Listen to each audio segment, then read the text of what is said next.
papaya. Ano ba papaya? Dilaw. Orange o medyo. Pero orange na dark na yun. Dark na orange. Ganyan po kasi yung orange. Oo, kaya lang niya papaya. Ito kasi good for the brain din. Tsaka sa mata. Blueberries. They would too, huh? That's like in the beginning when we were at the first practice, I was in the front. Ano kaya itsura ngayon na ni Bonnie Tyler? That was maybe 30, 40 years ago. Bonnie Tyler. Yan si Bonnie Tyler. Kinigil. Right here's like the center. There's like the. This is where. Or maybe she's done. Huh? Maybe. 40 years ago. Bakit? Ay, buhay pa. Si Dolly Parton na, buhay pa. Hindi, iba naman siguro buhay. Kasi buhay niya ganun eh.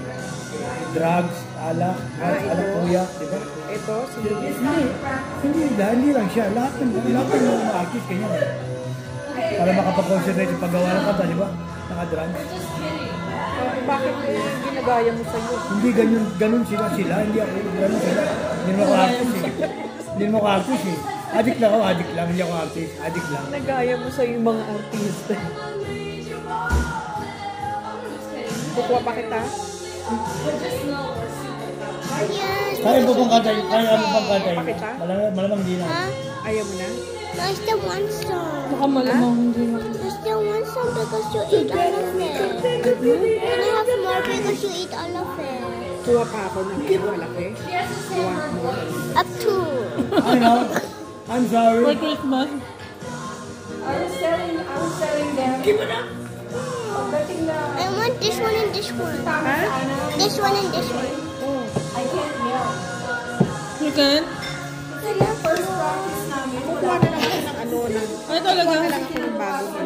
Game. Pagkatapos ng game. So I Kukuha na lang akong bago. Kasi nagkakasigaw.